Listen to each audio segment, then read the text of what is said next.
Hi, welcome back to the shop. Thanks for stopping by. This week we're going to take another piece of this Arbutus, and I misunderstood. I thought it was actually called green Arbutus, but it is not called green Arbutus. It is Arbutus apparently.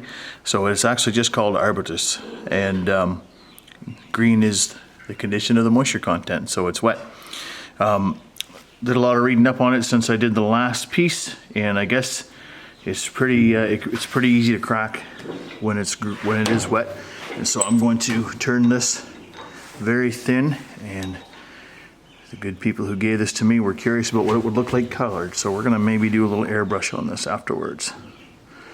Alright, so we're just going to center this up, and I'm going to turn it around. I'm going to make a really simple basic shape. So there's lots of unknowns with this piece where it is really wet, and you can see how easily it peels off with the skew. It really cuts nice with the skew, being as it is really wet. So again, we're gonna try and turn this thin so it doesn't crack, and I'm gonna use Hampshire Sheen intrinsic colors to color it. I'll seal the colors in, and I think I'm gonna try a lacquer finish. And again, I'm not sure how that's gonna work out as wet as this is, but I know lots of times when you turn something down thin, it does dry out on the lathe, so we'll see how it goes.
This is what happens when you let your chisel touch the wood before it's on the tool rest.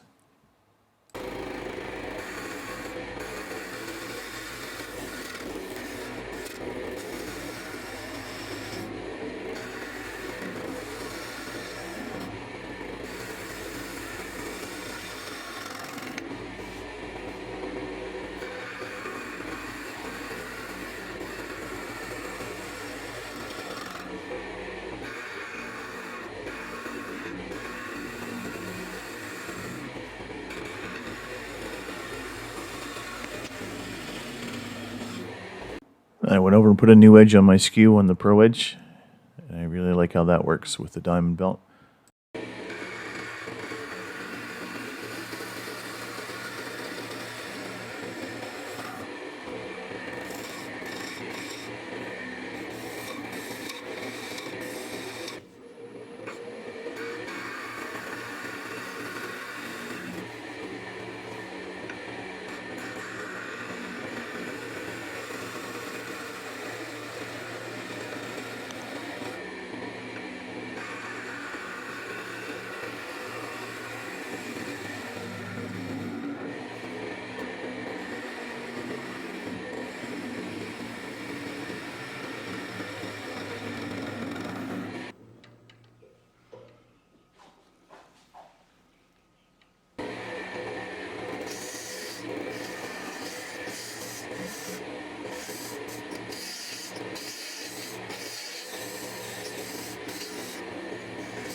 I got a nice finish with the skew on this, so I was able to start with 240 grit paper, and I sanded up to 1000. Now it is really wet, and it gummed up the paper, so it didn't it was easy to sand, but I went through a lot of paper and a little bit of sanding that I did. So I'm going to start on the bottom using Earth is the name of this color. I wasn't sure I was going to go black, and I had a late night conference call with Terry Bray from TJTurning, and I'll put a link to Terry's channel in the description. You want to check him out. He's a very experienced turner and a great artist as well. So he's a great guy for color advice. And he thought earth with some purple at the base, and I wanted to do the top in green. So that's what I'm going to work on here.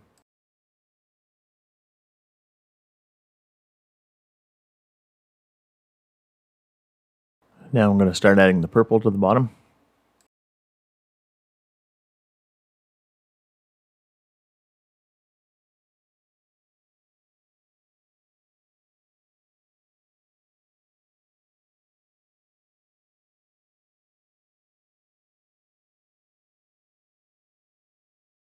And now the final color is forest green. And if you're looking to get some of these Hampshire Sheen intrinsic colors, you can get them in Canada from Rob Summerlin at Woodslee Summercraft. And the link to Rob's shop is in the description.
All right, I've got my color on here now and it's all dry, so I'm going to put some, I'm just going to brush on some sanding sealer, a couple coats.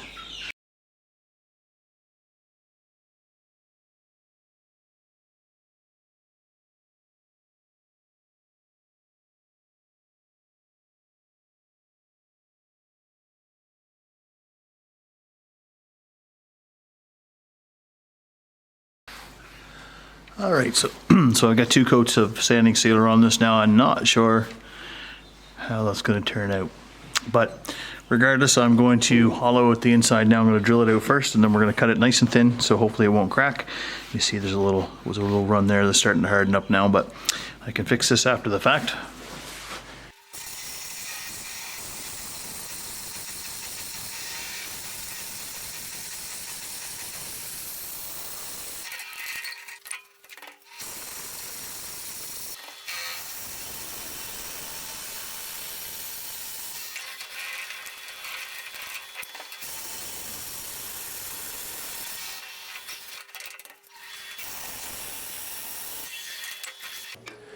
So I'm going to use an Easy Wood Tools Pro Series hollower here for this.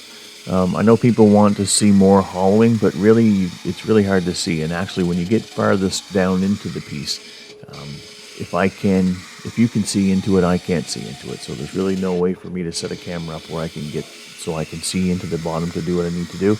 And especially at the bottom, it's more prone to catching. So I'm going to show you just a little bit here at the top. What I'm doing basically is I'm aligning the shank of the tool to be parallel to the outside of the vase, starting out at the outside edge at the lip and working it down in, and get a pretty good finish on it. So I'm going to finish hollowing this out off camera, and I'm going to sand it up off camera on the inside as well. I'll bring you back when I'm finished.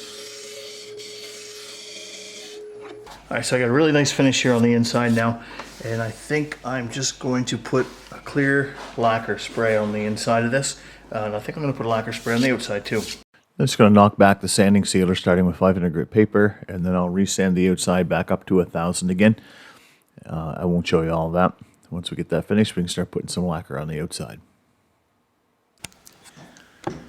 Alright, so I got all the sanding sealer off the outside. It's got a 1000 grit finish on it here now. And I was going to go back and spray this again, but actually when I got it sanded down to this, I really like this look. Especially, I really like the green, how that's going with the green. And I don't mind this either. I'm thinking that when I put lacquer on it, it's going to darken it down just a little bit. And I think I might like that look. So I am going to lacquer this like this, and if it's a complete abomination, I'll sand the lacquer back off and put some color on again.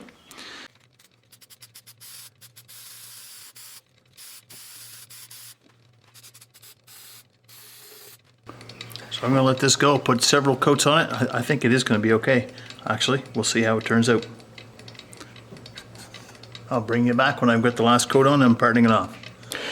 Alright, so I left this overnight, and luckily it didn't crack, but I cannot get it to take lacquer. In some places this has 20 coats on it, so I stayed up quite late trying to get this to turn out, and it didn't. Not entirely the way that I wanted it. So what I'm going to do is I'm going to part this off, and I'm going to leave this for a few days to cure, and then I think I'm going to buff it off with some Tripoli, and I'll put some wax on the outside to finish it off. However, that won't be done in time for this video, so I will show you this again hopefully next week.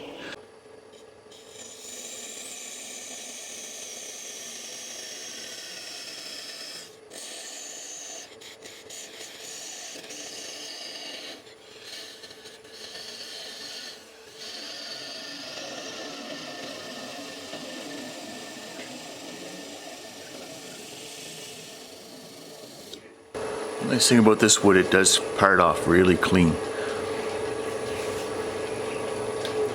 Alright, so I'm going to sand this off, and I'll set this up and let it cure, and you can see it, I think you can see in the light, how it just would not take, and there's a little bit, if I can flip it around, you can see there's some spots in here also that didn't take, and I'm not sure why. The finish other than that was really nice on it, so we'll see if we can't get that corrected. So before I finish the bottom off, as promised, here's some of the noisemakers that are in my shop. We hatched these, actually had them hatched from eggs that our existing chickens laid. And there's 10 in this brooder, and then the next one you'll see there's 12. They're growing extremely fast. They're 4 weeks old. They're probably as homely as they're going to get here right now. They're not cute little chicks anymore. But they are very active, and they are outgrowing their brooders really quickly, but they're too small to go back in with the laying hens yet. So we're going to relocate them again this week. Well, if you're still with me, thanks for sticking around. I really appreciate it. Thanks again to everyone who subscribes to the channel and watches the videos. I appreciate that a ton as well. If you like what you saw and you haven't subscribed, please consider doing so. It doesn't cost anything, and it really does help the channel out a ton. And please do leave a comment or a thumbs up or thumbs down, depending on whether you like the video or not. Let me know what you think. And I'll put some stills up at the end as usual, and we'll see you next time.